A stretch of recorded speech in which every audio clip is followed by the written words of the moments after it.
Hello, you got it, no? Toniya ini lama shatho weda nui to kiro kisita mi weda no senti mu de do ke ni ti do kana data solar daily current news la ko America do jamu mu e hanya ye kwe mi weda no choraga awe mi mi da la ko min che no akuta ni no awe ki hi ko hin no weda po ba kha weda lo no demonstration or rally la mahakatani bata ma weda la awe ni demois awa penny no akuta ni no awe ka kutu da la payok lo bloody ni na ye ki translate ni ki tila we ni pa kanyo klom no comment mingla ba no alo ni alo jare ha no ချိန်ပေးပြီးတော့ daily current news viewer တွေနဲ့စကားပြောဖို့เนาะနီးတော့ဖလှယ်ဖို့အချိန်ယူပေးတဲ့အတွက်အရင်ကျေးဇူးတင်ပါတယ်ကျေးဇူးတင်ပါတယ်ဟုတ်ကဲ့ပါအခုရဲ့အကြောင်းလေးနည်းနည်းပြောပြပါလားနော်အခုရဲ့ဒီအမေရိကန်နိုင်ငံမရောက်ခင်อ่ะပေါ့နော်မြန်မာပြည်ဖြတ်သန်းမှုတွေပြီးဒီရောက်ပြီးပြန်မနေအဲ့လိုမျိုးအကြောင်းလေးနည်းနည်းပပပြောပြပြရနော်ဟုတ်ကဲ့ပါကျွန်တော်94 မှာဗမာပြည်ကနေထွက်လာပါတယ်ကျွန်တော်ဟာထော်ဝဲဒါလခွီချီလူနေနော်ဝဲဟိုဟာထော်ဒါလကော့ပယောမနော်ပြီးတော့မလေးရှားမှာတောက်လျှောက်ပေါ့နော်မလေးရှားမှာတရားမဝင်တဲ့ပေါ့အဲ့လိုမျိုးပေါ့ဖြတ်တန်းလာတယ်ဆိုတော့2009မှာ refugee အဖြစ်ခံယူပြီးတော့အမေရိကကို2007မှာရောက်တာပေါ့bloody ni no we le we da la malaysia no ambassador li le la phote sa to ba no khu ta ni ba le we da ko ko khi khe no do tu we da la no 2000ခုနှစ်မှာအမေရိကရောက်လာဟုတ်ကဲ့ပါလေခိကထိုni no we had to we da la ko အမေရိကမှာနော်အခုဥစားမလေးရှားမှာနေတဲ့အချိန်ဘလို့အခက်ခဲတွေကြုံရလဲဆိုတာနည်းနည်းပြောပြလို့ရမလားမလေးရှားမှာတော့ကျွန်တော်တို့ကတော့တော့တရားဝင်သွားတာမဟုတ်လေเนาะဒီလိုမျိုးအောက်လမ်းနေပြီးတော့အဆင်ပြေလို့သွားတာဆိုတော့အခက်ခဲတွေတော့အများကြီးရှိပါတယ်အချုံနောင်လည်းကြာခဲ့ပူးပါတယ်ဆိုတော့ကိုရက်တီရတာလေเนาะရက်တီရဆိုဒီလိုပဲပုံရှောင်ပြီးတော့အဲ့လိုမျိုးအလုပ်လုပ်ပြီးတော့ရက်တီပြီးတော့နေရတာပေါ့မလို့ဒီနေ့နော်ယတိကွာဘာခဝဲဒါလာဝဲကတဲ့ပြဖွာလဲတကောတာခဲလာဘာကွာစမေလာလဲဝဲဒါလာမလေးရှားချက်တော့မနော်တော့ဝဲတဲ့ပြဒါလီလဲတို့ဒီနေပါနီနော်ဘာလဲဦးနီနော်တကောတာခဲဦးအမနော်ဖော့တဲ့နူဘာလာဝဲနီဖော့တဲ့နူခါစကဝဲဘာကွာစမေဘူးဝဲနော်တော့ဘာကလစ်ချက်ထလကချာခေါ်လို့မဒီနေမနော်ကျေးဇူးပါကိုနော်အခုအစားမနေ့ကIowa Des Moines မှာလာလို့တဲ့စန္ဒထုတ်ဖော်ရေးအကြောင်းပေါ့နော်အဲ့ဒါကိုပြောပြလို့ရမလားဘယ်သူတွေပါဝင်လဲပေါ့နော်ပြီးဘယ်လူမျိုးတွေလဲပြီးဘယ်တိုင်းသားလူမျိုးတွေလဲပေါ့နော်ပြီးအဲ့လိုမျိုးစန္ဒထုတ်ဖော်လုပ်ရတဲ့ရည်ရွယ်ချက်လေးပေါ့နော်အဲ့ဒါတွေနည်းနည်းပြောပြပေးပါ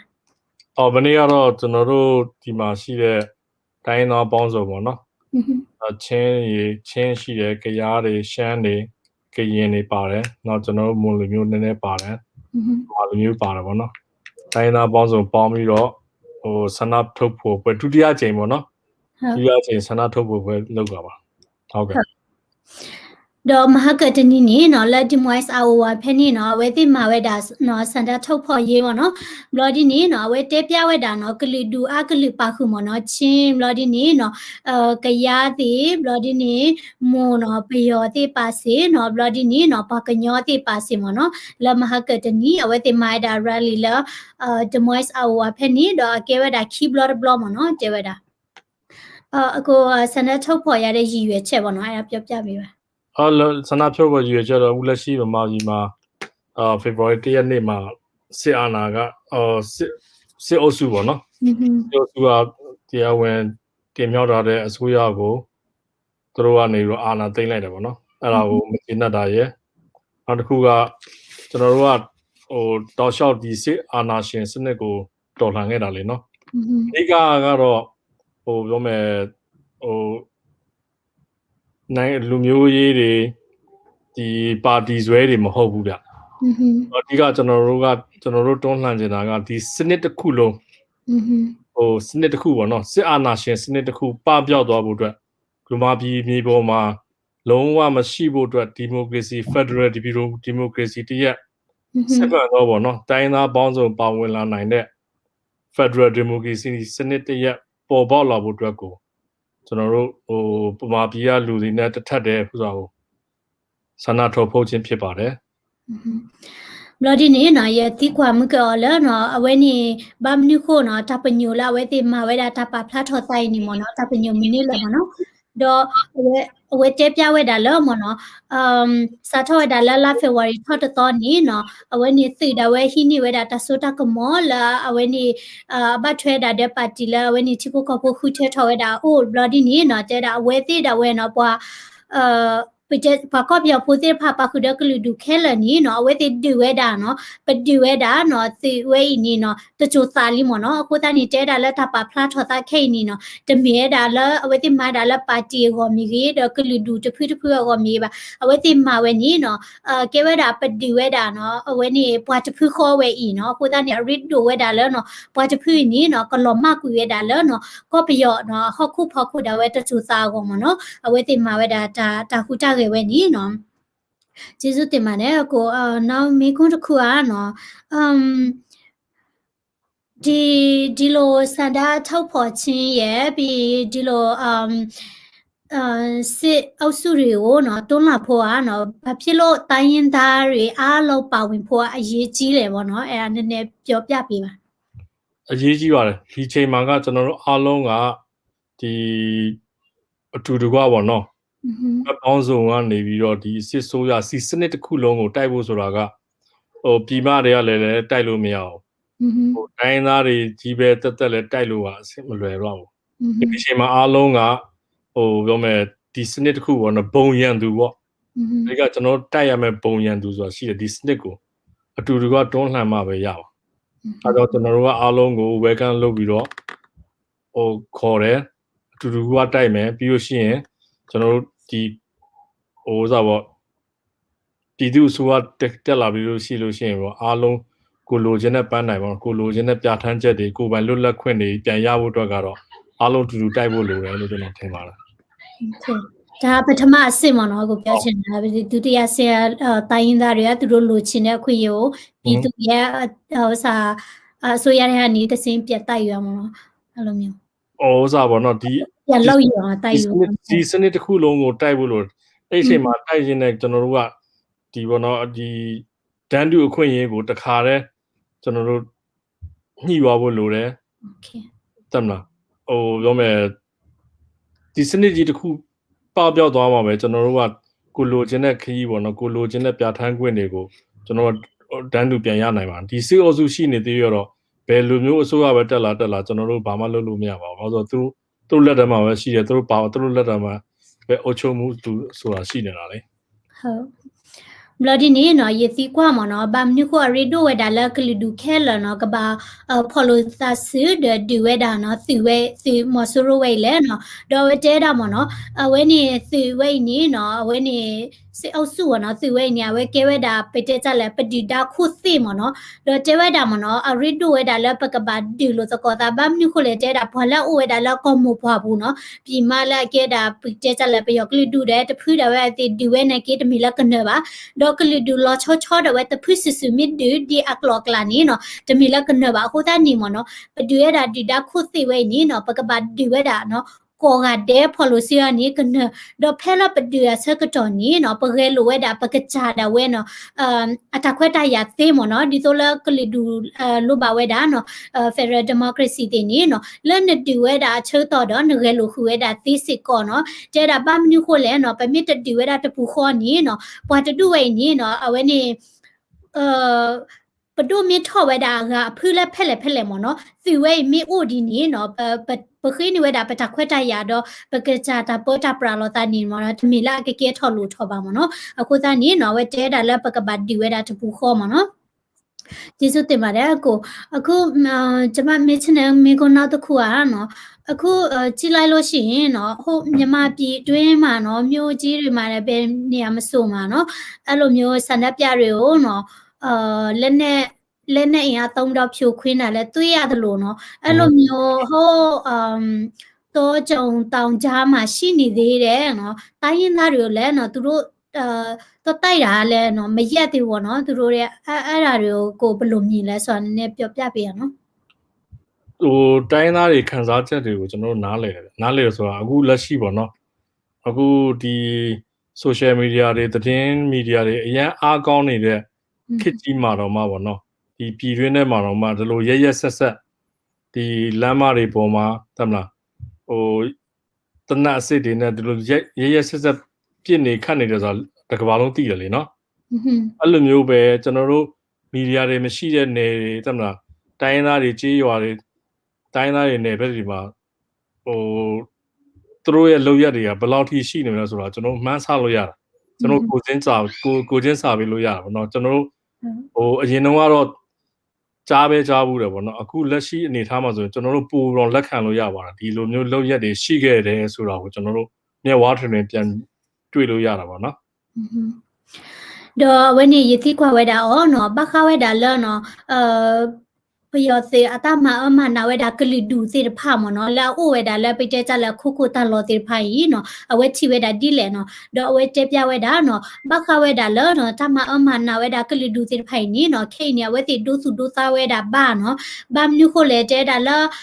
อปุกุนี่เนาะโอดาลอเวตินาฮูเวลอดจะทิบเวบาดแต่ยาดบ้าบ่าเนาะบาซาดอกเคนี่เนาะเกเวดาตาเซกตอเลเนาะ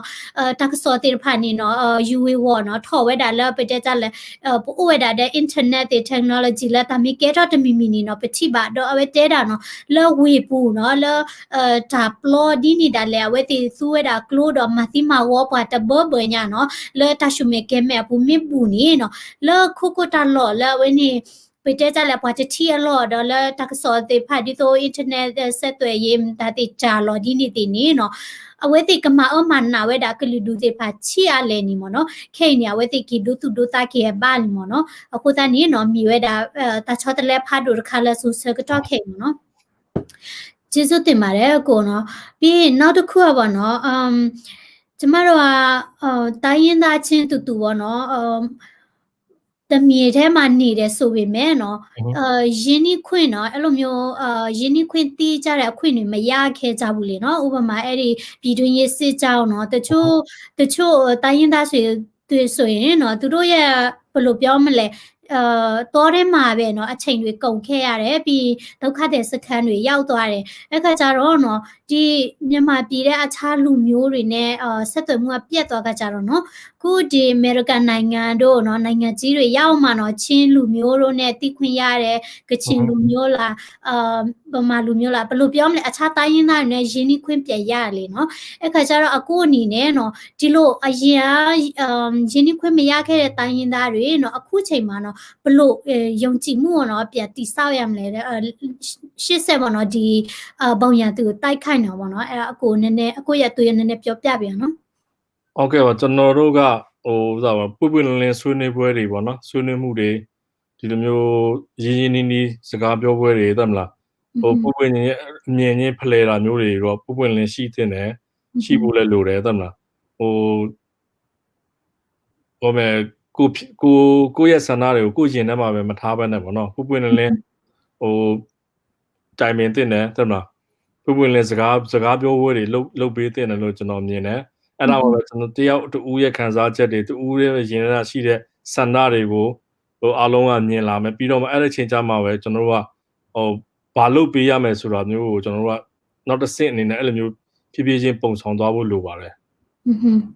ဟိုစကားဝိုင်းတွေဖြည့်ဖို့လိုတယ်တက်မလားဟိုအမြင်ချင်းတွေဖလှယ်ဖို့လိုမယ်သတင်းချက်လေးတွေ sharing တွေများများလုပ်ဖို့လိုမှာပေါ့နော်အဲ့ဒါနေတစ်ဆင့်ဟိုအခြေခံ basic တွေကနေပြီးတော့စပြီးတော့ပြောင်းလဲဖို့လိုမယ်လို့ကျွန်တော်မြင်တယ်ဟုတ်တော့မကနေနော်ယတိခွာဝဲတာမနော်ခပလိုလာပမီဝဲတာကလီဒူလာဝဲတာလက်ချီကော်တဘီခေါ်နာကေနော်လာတခိမွေဟာဖလိုမီကေနော်လာစီအတမလောမလောဖာနီနော်ပိုလကော်ပြောခါနီပတရီလိုဘာတာဒကလူကဂါတိဖာနော်ဒီတို့ချောနော်ကချီချီတဲ့နီနော်ပတရီလိုဘာတာပါအခုသားနေခိနေဖက်တူဝဲတာလက်ချီတို့ကော်လေဘလော်ဒီနီနော်ပချီပါလိုသားနော်ဘာသာတော့နော်တနာနီလိုသားနေရှောမနော်အခုသားနေဒီတို့ပကေစုထော်ကေတာတာဖော်လိုသားစီကနီဒေါ်ဒီဝဲတာနော်ဒီဒါဝဲဤနီကနေကောနေပကပမှာဒီလေမနော်ဝနီယတိကွာတော့ဝဲတဲတာမနော် နော်အဝဲနေမိမနော်အဝဲနေပကပကေစုထော်ကေတာတာဖော်လို့သာစုတော့ပမတိဝဲတာလဲနော်ပကပအုပ်ဖို့တဲ့ကတူတဲ့တဲတကောလို့တာတာမနော်စကာဝိုင်ဒီနီတေပကပဒီအိုထော်နော်တော့ဒါလဲဦးလဲပတာဘူးဒါလဲပတိတရှဲတဲ့နီနော်တဲတာပကပတဲဖလာထော်တော့ပကပတဲလို့သာနော်အနီမနီနော်တခါတည်းတခါကတိညဝဲတာနော်ဒါပတ်တပတ်သားတိဖာနော်ကိုသားနေတာလကရဘွားရှဲနီနော်ဘွားရှဲတာကတိမနော်ဗမ်နုခုလေဗမီတတဲအော်ဒီနီနော်တာတိဖာကိုလည်းပတာဘူးလို့မနော်ဒါဒီမီလည်းပဖော်လို့သားစစ်ကနီနော်တဘလို့ပါမနော်ကိုသားနီနော်ဝဲရှဲပြတာဒီနီကျေးဇူးတင်ပါတယ်နော်ကိုအခြားဒီ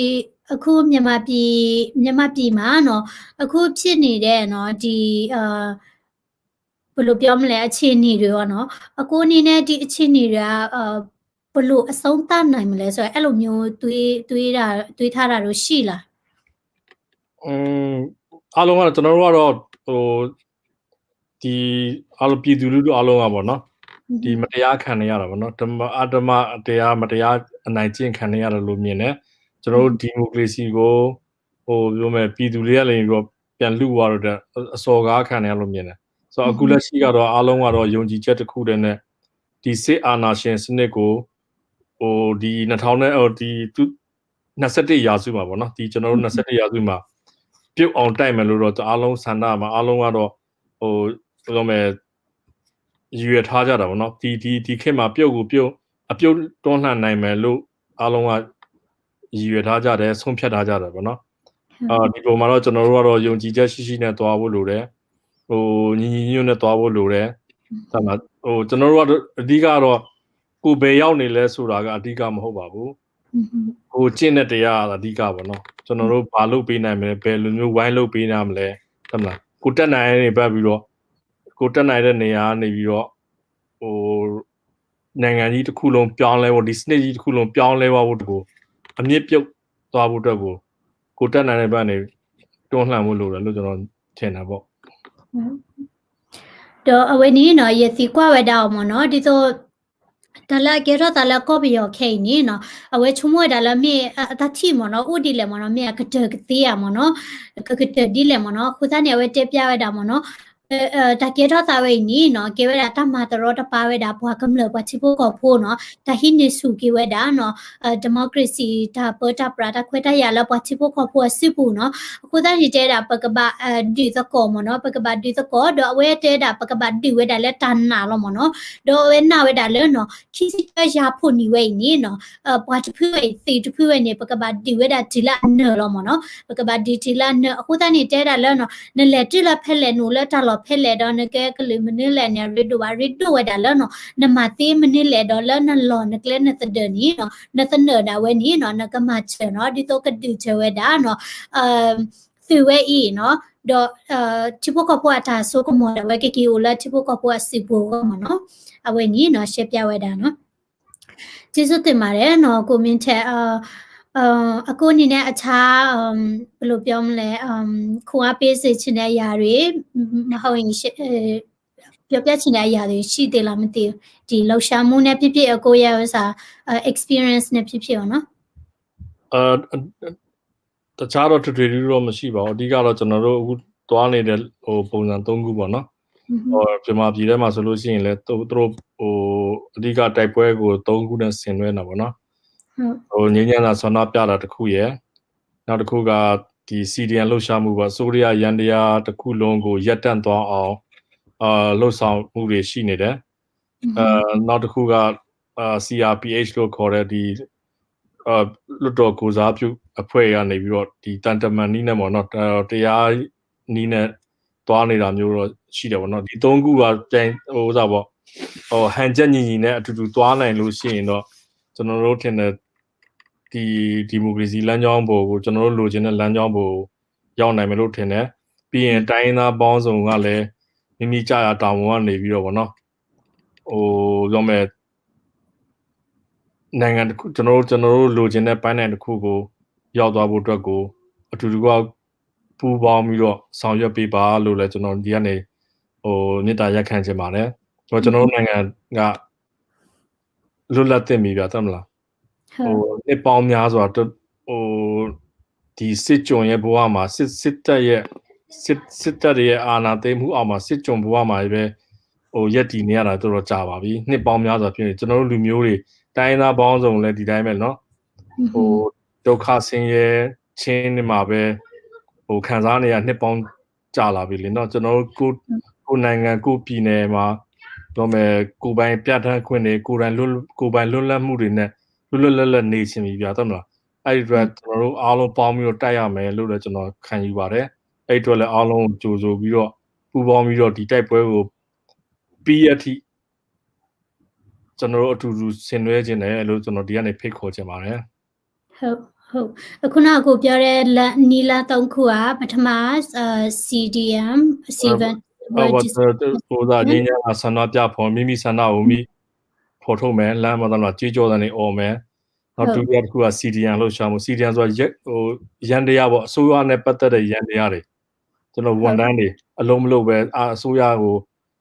ပြောမယ်အာဏာဖီဆန်တာပေါ့နော်အခုလက်ရှိအဲ့ဒါတော်တော်လေးအောင်မြင်နေပါတယ်အဲ့ဒါကတော်တော်လေးပြောမယ်ထိရောက်တယ်လို့ကျွန်တော်တို့ပြောလို့ရတယ်နောက်တစ်ခုကတော့ဒီမှာUN တို့ US တို့နဲ့တခြားနိုင်ငံတွေရဲ့အကူအညီတွေနဲ့ကျွန်တော်တို့ PR ပေါ့နိုင်ငံတွေက PR တွေနဲ့ကျွန်တော်တို့လှုပ်ဆောင်နေပါတယ်အဲ့၃ချက်ပေါ့နော်အဲ့၃ချက်ကိုဟန်ချက်ညီသွားမယ်ပြီးရင်တိုင်းသားပေါင်းစုံကလည်းအတူတူဒီတိုက်ပွဲမှာအတူတူပါဝင်ပြီးတော့ဘောနော်ပေါ်ဆောင်လို့ရှိရင်တော့ကျွန်တော်စစ်တဲ့အချိန်တူတူနဲ့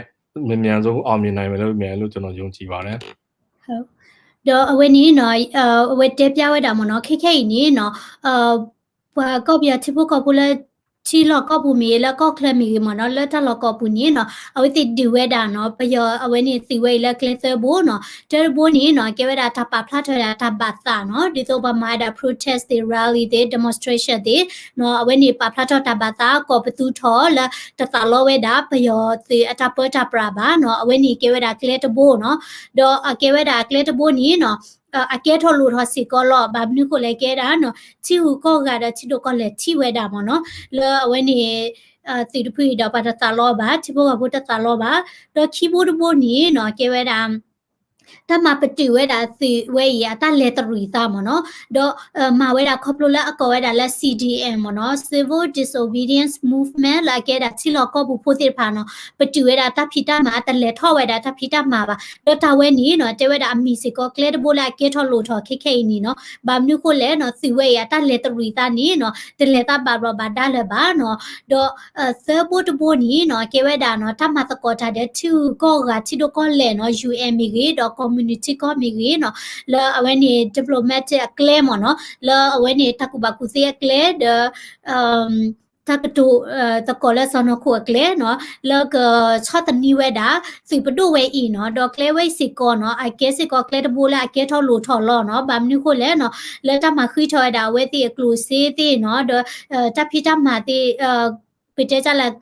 investment တွေ ဟာထော့ကီလကော့ပီယဘူလာမှာတကောတာတဲ့ပီယစီတဖမနော်ဖူတန်နေဝဲတဲတာမနော်ပမေမာတကောပမေပါဖို့လို့သာစီတော့ပမေမာတကောနီနော်ဒါဝိနီကဝီကတဲဝဲတာလက်တချက်ကတော့ဖူကိုဘူးနော်ဖူတန်နီနော်တဲတာအဲ့ဒိုကွဲမှုဝဲတာနော်ကလီဒူကောကနော်လကဖော်လို့သာစီတော့ကဒီတကောဝဲတာနော်စီဝဲဒီလာလောပေါ်မနော်အဝဲနီနော်မီဝဲတာကိုမင်းထဲနော်လာအဝဲအိုဝဲတာလာဒီမွိုင်းအာဝါနော်တော့ကေဝဲတာပတ်လကလီဒူရကနော်ဝဲတာကတူလက်တဟညိနေလောနော်ကျေးဇူးတင်ပါတယ်ကွန်မန့်ရဲ့ခုမျိုးနော်ပြီးစာ experience တွေအမြင်တွေကိုနော်ညဝေပေးတဲ့အတွက်ပေါ့နော်အရင်ကျေးဇူးတင်တယ်နော်နောက်လာတဲ့ခါကျရင်လည်းနော်ကွန်မန့်စီကလည်းနော်ကြားချင်ပါသေးတယ်နော်ဒီအဲ့လိုမျိုးdaily current news viewer တွေနဲ့ပေါ့နော်နောက်ဆိုလည်းစကားပြောခွင့်တွေရချင်ပါသေးတယ်လို့ကျွန်မကျေးဇူးပါဟုတ်ကဲ့ပါအခုလို